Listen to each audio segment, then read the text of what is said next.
কেন্দ্রীয় বাজেটে আয়কর ছাড়ের পরিমাণ বাড়িয়ে মধ্যবিত্তকে কিছুটা খুশি করলেন অর্থমন্ত্রী নির্মলা সীতারামন। বিহার পেল অনেক কিছু, বলতে গেলে নীতিশের রাজ্যকে দুহাত ভরিয়ে দিলেন নির্মলা। কিন্তু প্রাপ্তি যোগের নিরিখে বাকি রাজ্যগুলির ভাড়ার কার্যত শূন্য। অন্তত বাজেটের প্রাথমিক পর্যালোচনায় সেটাই চোখে পড়ছে। বিরোধী অনেক রাজনীতিক তাই এই বাজেটকে বিহারের বাজেট বলে কটাক্ষ করতেও ছাড়েননি। প্রত্যাশা ছিল অনেক।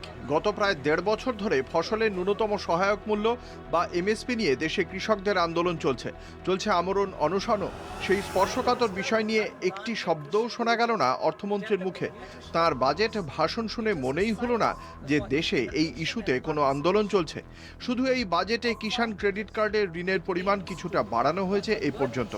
অঙ্গরাজ্যগুলির প্রতি কেন্দ্রের বঞ্চনার অভিযোগ নতুন কিছু নয়। বাংলা সরকার এই অভিযোগে বহুদিন ধরেই সরব।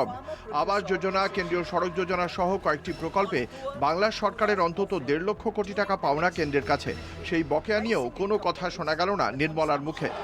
This budget continues our government's efforts to A. Accelerate growth, B. Secure inclusive development, C. Invigorate private sector investments, D. Uplift household sentiments, and E. Enhance spending power of India's rising middle class.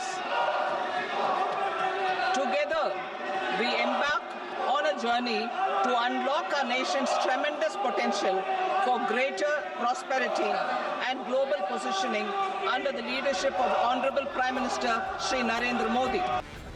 দেশে জুড়ে কর্মসংস্থান একটা জ্বলন্ত সমস্যা। দেশে হু হু করে বাড়ছে শিক্ষিত বেকারের সংখ্যা, কিন্তু কর্মসংস্থান নিয়ে কোনো দিশা মিলল না বাজেট ভাষণে। গত কয়েক বছর ধরে সাধারণ বাজেটের সঙ্গে রেল বাজেটকে মিশিয়ে দেওয়া হয়েছে। শনিবারের বাজেটের রেল নিয়ে একটা কথাও শোনা গেল না। কলকাতা টিভি।